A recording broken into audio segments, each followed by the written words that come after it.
The International Monetary Fund has revised Nigeria's 2025 growth forecast upward to 3.5%, citing stronger oil production, the coming on-stream of the Dangote refinery, and the resilient services sector.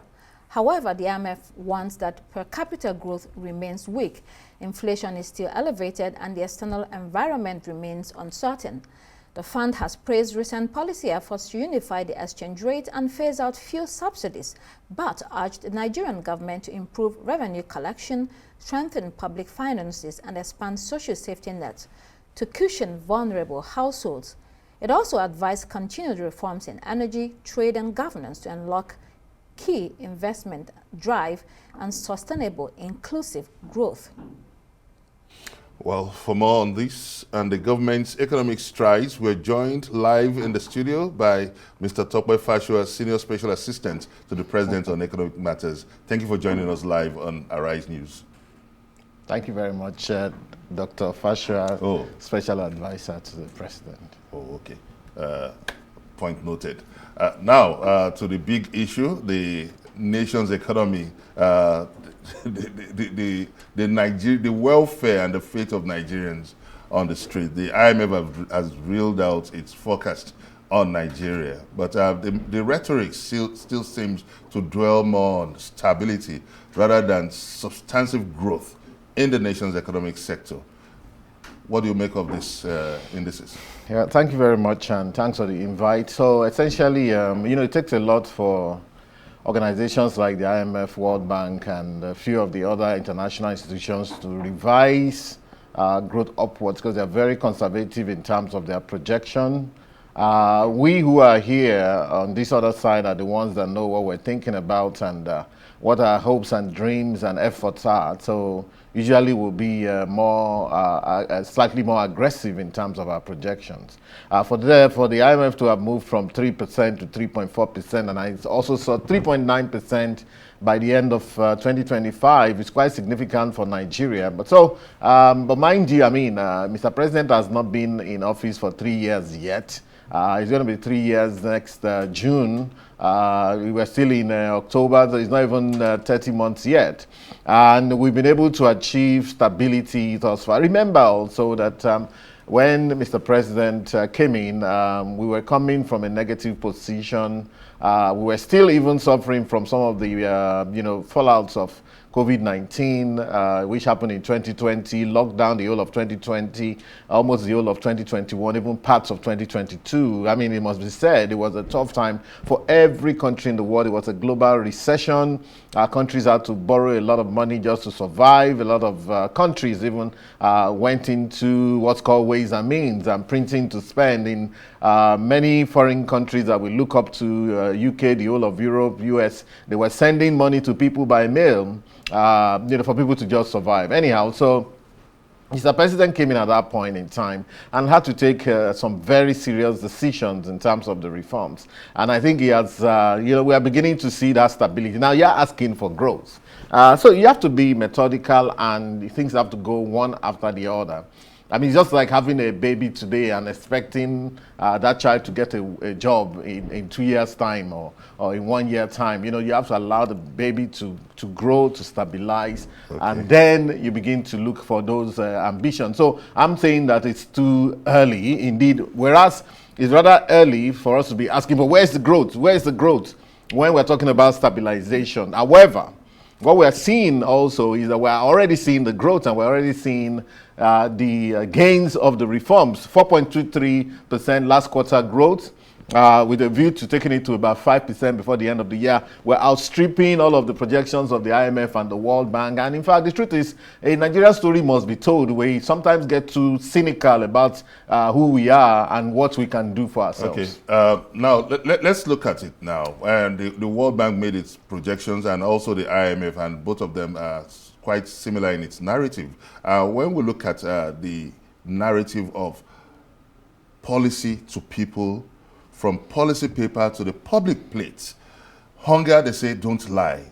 With 139 million Nigerians still living below poverty line, with 55% of Nigerians unemployed and 33% of Nigerian youth still under unemployment. what do you make of this situation? Because you talked about stability. We can't wait for too long. This mid-term, beyond mid-term, into President Tinubu's administration. What do you make of this situation? Because it's something that is quite yearning for a desperate intervention from government. Indeed, you know, but we're not midterm yet. I would say, well, we hope that Mr. President is going to be here for 8 years. We're not even 4 years yet. To a very large extent, you know, like I said, perhaps it's the first time, the IMF World Bank that you mentioned, they themselves understand the enormity of the kind of reforms we did. It was a double whammy. You know, doing the petroleum reforms and the FX reforms at the same time, we're able to kill those two demons at the same time. It's not, most leaders will shy away, but we've taken that that step. Though you're quoting 55%, I don't know where you got 55% unemployment. The last time I checked was 5% or thereabouts. You know, I mean, you can quarrel with the MBS figures, but that's what it is. 139 million people on below poverty line. I also have a problem with that number. I think that there's a need. I've been calling for you know, another multidimensional poverty report to be done, and I think it's in process that will take into cognizance some of the infrastructure that's been put together, because multidimensional poverty is a function of infrastructure to a very large extent, you know. However, you know, again, mind you, a lot of people have repositioned in the economy. Some sectors are doing better than they used to do. For example, the petroleum sector, real estate sector, export sector, whether it was commodity, even the manufacturing sector. The manufacturing sector exports went up 67% year on year. And of course it went up 163% month on month as at September. Now, the thing is this.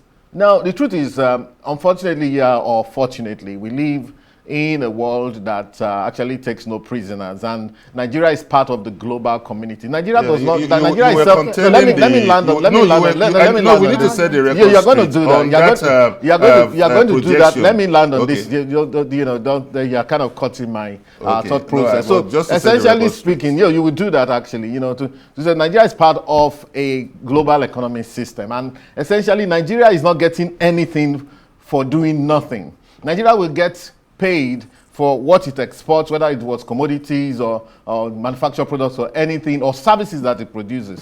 Equally for individuals within Nigeria, note that most people will not get something for nothing. So it depends on how you add to the process of creating the GDP of Nigeria, how much income you earn, how you position yourself. That's what we determine. So we can talk about people getting hungry, but of course some people have also repositioned, and we're encouraging more people to reposition, to look at the economy afresh and take advantage of the opportunities you know, created. Dr. Fausa, you have packed a lot into that narrative. You talked about, you're very emphatic about the president spending 8 years, although constitutionally he spends 4 years and then he has to go for elections.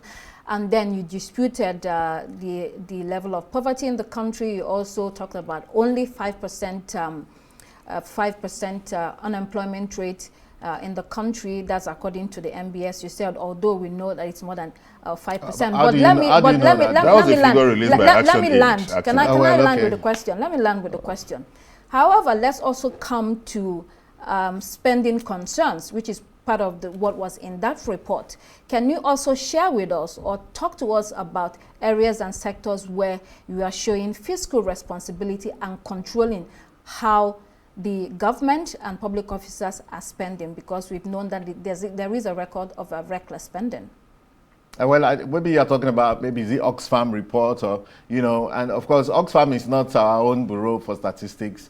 Oxfam is probably working in their own plane and all of that, and the new system of calculating statistics as understood by the MBS is what we are looking at, rather than maybe a sensational report coming from an NGO sometimes that has their own agenda or what have you. So that's that, you know. So we're working with the numbers that we have. You're asking me about government spending. My own thinking is that, well, since I've been in government over 2 years now, I've not seen that reckless spending that you speak about. But of course, Mr. President is also, and the entire government is also all about reducing all those kind of reckless spending wherever they can be found.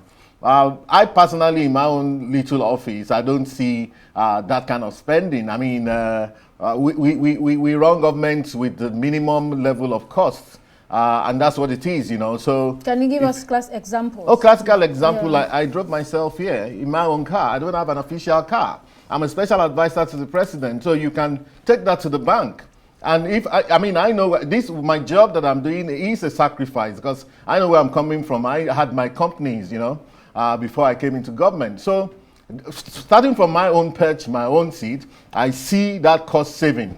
Special advisors. As a matter of yes, tell me about it. Special advisors, we don't know that special advisors are given official cars. However, I don't understand. What did you say? You said you are a special advisor to the president. Yeah. You said you drove yourself. Yeah, my own car. That's normal. That is normal. Yeah, it's very, very normal. We're talking about public officials, whether elected, most of them elected, the kind of spending that goes on in government. Not you. You're a special advisor. Why should you have a government car? I will tell you what I know. I will tell you what I know. A special advisor is just below minister level, right? You understand? So it's not someone that just walks into government and, but I'm just telling you what I know. And I'm saying that to a large extent, the cost saving is already in effect.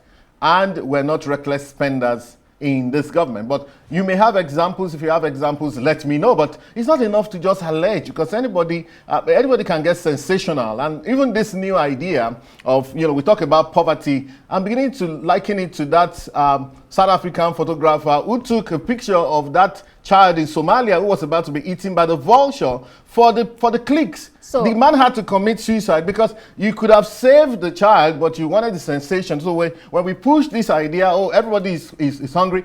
I mean, three of us are sitting down here. We don't look hungry. I don't have to call attention to my colleague here. We don't look hungry. So now, excuse me. You look quite rotund. But I don't live on public funds. I live on my exactly. salary. But you're saying all Nigerians are hungry. All Nigerians. No. So now, when we do that, now what I would say is IMF there are many people. Was the institution that said fair enough. 139 million Nigerians live below poverty line. They are not hungry. There are many Nigerians that are not hungry. Those who are not hungry should also care for those who you see that are hungry. So before you make a sensation out of it, I want to ask you your street credibility, who you help. How many have we helped? Because we also have a social capital system in Nigeria where we give to those who don't have.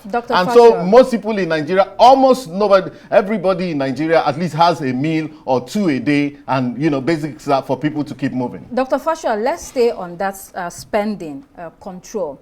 When you say there is no reckless spending, we're also talking about how much the government spends on its budget. Still up to now, more than 60% of the government money goes into recurrent expenditure.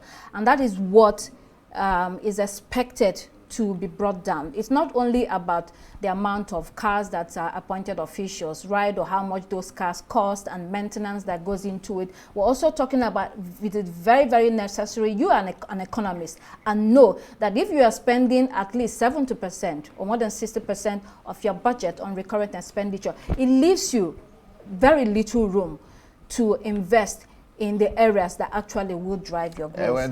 It's actually a bit deceptive, I'll let you know, because for one, you need to go and look at what items of expenditure make it into capital, what items make it into recurrent. If you tell me that patching a road is a recurrent expenditure, I will go for that recurrent expenditure any day because we need to get that maintenance culture. Is what I've always talked about and what I've always preached and written about. If you check my previous writings, you'll see that I've even made a case. This dichotomy of capital recurrent could be very deceptive. If we need to have a maintenance culture, perhaps we need to demystify the issue of recurrent versus capital. Again, number two, Nigeria has one of the lowest per capita budgets in the world. We're not budgeting enough. Everybody knows that. Our budget is about $150 or even less per person per year, which is spread in education, agriculture, infrastructure, and what have you. We can do a whole lot better in that area. So to a large extent, I would say, number one, let's not demonize that recurrent. Let's look at the nitty-gritty. Sometimes I've also seen scenarios where you're buying laptops and you put it in capital. Is it really, maybe things that will last maybe 1 year, you share it and all of that, so, but Okay. I think that we need to demystify that, number one. So in terms of the percentage number is always very deceptive. We can do better. Secondly, we need to budget a lot better for ourselves in order to, in terms of the size of the budget itself, whether at the state level or at the federal government level. You'll permit me to come in here. Let's still look at some other salient recommendations and also reports from the IMF, which you just returned from.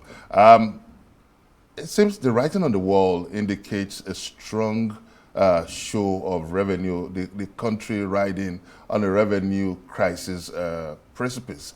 Because when you look at the debt to GDP ratio, the debt to GDP ratio, which is about 52%, you would agree with me that we've exceeded that recommended threshold for a safe debt borrowing. And also, we also look at the debt to revenue ratio, which is 75%, which indicates a lot of stress on Nigeria's fiscal reform. Now, the IMF also said that there's so much illicit financial flow coming from stolen funds, stolen public funds, proceeds from criminal activities, and on traceable digital activities, transactions. So what do you make of this alarm coming from the IMF on the revenue situation in the country? Well, Nigeria has always had a revenue problem, which is being solved. We have a new tax regime kicking in January. And the same, of course, it's always a burden to be to serve in government, to be in leadership. On one hand, people are saying, oh, why you want to increase taxes on people, which is actually not a fact. We're reducing taxes for most people, but trying to ensure that people who actually earn money actually pay something back to the government. Nigeria is one country where people want to ride for free, they say, oh, well, we have oil, so we should all be enjoying. There's no country where everybody enjoys in the world anyway. But I have an issue with your numbers. Debt to GDP ratio, even by IMF numbers, is 39.4%. Has crashed, by other numbers, it's about 38.8%, which is below the threshold of 60% set by the Fiscal Responsibility Act, which is below the 70% approved by the World Bank itself and ECOWAS region. So in terms of debt to GDP ratio, we're sitting pretty. In fact, you look at that balance sheet, the national balance sheet, and you say, look, this country can leverage a lot more. What are you doing with 39%, which is one of the lowest even in Africa? If you take some of our comparator countries in Africa, talk about Egypt, talk about Ghana, talk about Kenya, talk about South Africa, the minimum you see is 70% to 80%. Okay. And debt service to revenue ratio has also crashed to 50%. Okay. It used to be, as of 2022, it was 120% in December 2022. So we're doing a lot, but in terms of fiscal management, I think I'll score the government an A. So things are looking a lot better. So finally, and you have to be quick on this one because of time, there are downside risks. You're the one making the rules. There are downside risks such as oil price volatility, and we also have a lot of other issues, security concerns. Can you tell us how the government is preparing for this sudden downturn? Do you want us to solve all the problems in 2 years or 4 years? No government is going to be able to solve all the problems of Nigeria in 2 years or 4 years or 8 years. No. We're talking about, on one hand, you're talking about economic growth. You did not allow me to land on my question. Okay, land, because you said there wasn't time. I was going to say, in the next 12 to 18 months, how are you preparing for sudden shocks and downturns? So I'm still answering your question to say that you don't expect us to solve all the problems. We're going to give it a shot. We're going to give it a good try all the same, and that's what we're doing. Okay. So you're talking about security. That's a different realm entirely, even to understand where the insecurity issues are coming from and so on. In terms of the volatility, that's why we're diversifying the economy and recalibrating the revenue generation position. Of course, people even blame government. You are now becoming too efficient in generating revenue. What do we want? What do we want? Do we want to kick the can down the road so that no problem gets solved? At least, if a government has 10 problems, if we can take 3 or 4 within 4 years and actually begin to have salutary impact on those 3 or 4, I think you're heading somewhere. Okay. Let's try and solve this revenue issue. We're getting there. Growth seems to be ticking up. We're looking at about 6 to 7% next year. You know, the numbers are looking good. Revenue reserves is at $43 billion, going to $50 billion. Right. That's the target. You know, inflation is dropping like a rock month on month for 6 months now, and we may actually get to about 13. Oh, come on! I mean, something dropped by 2%. 2% in 1 month. You say it's dropping marginally. Give us a break. Yeah, from 20% to 18% is marginal. Gentlemen and ladies, it's important we set the record straight. No, from 20% to 18% is marginal. It's a lot of drop. It's 2.1% drop, and we're looking at about 13% by the end of this year. Unfortunately, you have to go. Dr. Tokwe I appreciate it. Thank you very much. Senior Special Assistant to the President. Special advisor. Thank you so much for being on Daybreak. That's all we have time for here on Daybreak. It's goodbye from me, Constance Ikoku. Let's do keep it here on Arise News. The morning show is up next. Goodbye from me, Benga Ashuru.